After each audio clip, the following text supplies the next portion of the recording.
हरे कृष्णा। आज मैं आप सबको डाकुओं की एक ऐसी कहानी सुनाने जा रही हूँ जिसमें उन्होंने किस तरह से चालाकी की, ये सुनकर आप सब भी हैरान रह जाएंगे। तो मेरी कहानी को बहुत ध्यान से सुनना और अंत तक बने रहना। एक साधु के पास एक घोड़ा था और वो घोड़ा बहुत ही सुंदर था। उसकी गति ऐसी थी मानो हवा से वो बातें करता हो। एक दिन कुछ डाकुओं को वो घोड़ा दिखा और उन्हें वो घोड़ा लेने की इच्छा हुई। डाकुओं के सरदार ने अपने साथियों से कहा कि ये घोड़ा मुझे चाहिए है।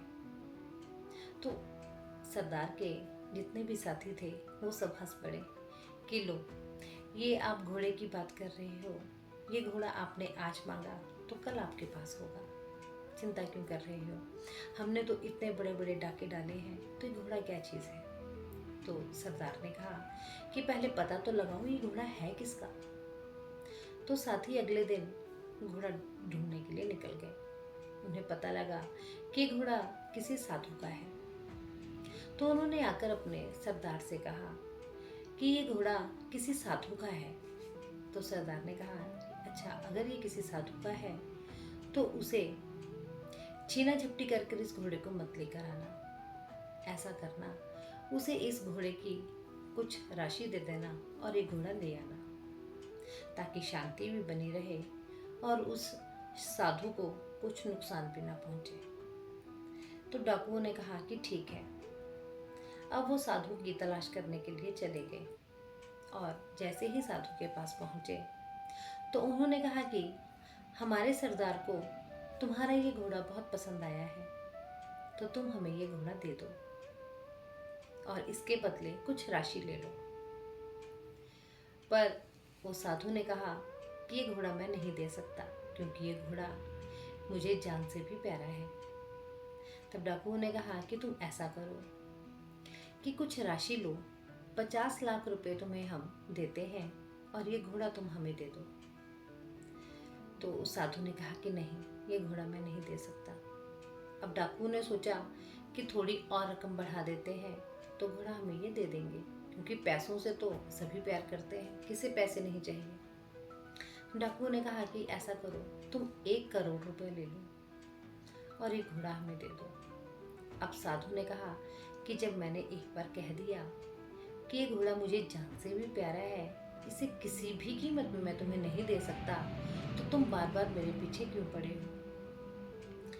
अब डाकू ने कहा कि देख लो, राशि दे रहे हैं, तुम हमें घोड़ा दे दो, हम प्यार से तुमसे बात कर रहे हैं। हमारे सरदार ने तुम्हें कुछ ना कहने के लिए कहा है, नहीं तो ये घोड़ा तो हम ऐसे ही ले जाते। तो साधु ने कहा कि देखो, तुम कुछ भी कर लो, पर ये घोड़ा मैं तुम्हें नहीं दूंगा, अब तुम यहाँ से चले जाओ। अब डाकू वहाँ से चले गए, क्योंकि उनके सरदार ने कहा था कि साधु को कुछ हानि मत पहुँचा, बिल्कुल भी मत पहुँचाना। अब सभी के सभी वापस आ गए और सरदार से जाकर कहा कि वो साधु तो किसी भी कीमत में वो घोड़ा हमें नहीं दे रहा, हमने उसे 1 करोड़ रुपए तक देने के लिए कह दिया था, पर वो नहीं माना। तो सरदार ने कहा कि चलो कोई बात नहीं, हम किसी और दिन उससे पूछ लेंगे, कभी तो वो मानेगा ही। अब कुछ दिन बीते तो वो साधु अपने घोड़े पर बैठकर शहर की ओर जा रहा था। रास्ते में एक अंधा बेचारा, गरीब अंधा चला हुआ था। उसे घोड़े के चलने की आवाज़ आई तो उसने जोर से कहा कि जो कोई भी इस घोड़े पर बैठकर जा रहा है, अगर उसको मेरी आवाज़ सुनाई दे रही है तो मैं उससे ये विनती करता हूँ कि मुझे शहर ले जाए, क्योंकि मुझ में चलने की हिम्मत नहीं है और यदि मैं चलता रहा तो मैं मर जाऊँगा और मैं शहर अपने इलाज के लिए जा रहा हूँ, तो कृपया मेरे ऊपर तरस खाकर मुझे घोड़े पर बिठाकर ले जाओ।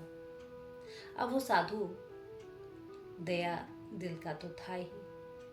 वो अपने घोड़े से उतरा और कहा कि तुम मेरे घोड़े पर बैठ जाओ, मैं तुम्हें शहर तक ले जाता हूँ। जैसे ही उस साधु ने उस अंधे को अपने घोड़े पर बिठाया। अब उस अंधे ने घोड़े की लगाम खींची और घोड़े को दौड़ा कर ले गया और बेचारा साधु वहीं खड़ा रहा। थोड़ी दूर जाने के बाद वो वापस आया और घोड़े को उस साधु के सामने ले जाकर खड़ा कर दिया और कहा कि मैं ना तो कोई अंधा हूँ, ना ही गरीब हूँ। याद है तुम्हें, हम तुम्हारे पास आए थे, तुम्हें इस घोड़े की कीमत देकर इस घोड़े को खरीदना चाहते थे, और अब ये घोड़ा मेरा है और अब ये हम तुम्हें नहीं देंगे। अब ना तो तुम्हें पैसे मिले और ना ये घोड़ा मिलेगा। साधु ने कहा कि हाँ ठीक है, जिसके हाथ में घोड़े की लगाम होती है घोड़ा उसी का ही होता है। तुम ये घोड़े को ले जाओ, मुझे पैसे नहीं चाहिए।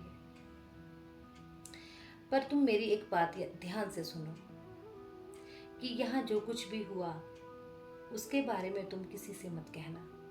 तब उस डाकू ने कहा कि भला इस बात को कहने और ना कहने से क्या लाभ या हानि होगी। तो साधु ने कहा कि अभी तो तुम्हें कोई हानि नहीं होगी, ना ही कोई लाभ होगा, पर आगे आने वाली पीढ़ियों को जब इस कहानी का पता चलेगा तो दुनियादारी से उनका विश्वास उठ जाएगा। यदि सच में भी कोई इंसान बीमार हो, असहाय होगा, तो उसका कोई भी विश्वास नहीं करेगा और ना ही उसकी कोई मदद करेगा। वो यही सोचेगा कि शायद ये भी कोई ढोंगी ही होगा। तो ये है हमारी कहानी, किस चालाकी से उन डाकुओं ने उस घोड़े को ले लिया, कि प्यार से तो नहीं दिया तो हम चालाकी से ही इसको ले लें। और ऐसा आज की टाइम में भी हमारे साथ होता है। हमारे पास कोई भी मदद के लिए आता है तो पहले हमारे मन में प्रश्न उठता है कि क्या ये सच में है ऐसा, या ये कोई नाटक कर रहा है, इसलिए हम उसकी मदद करने से हिचकिचाते हैं। तो आपको ये कहानी कैसी लगी कमेंट बॉक्स में लिख के ज़रूर बताना, और मेरे चैनल को लाइक शेयर सब्सक्राइब ज़रूर करना। राधे राधे।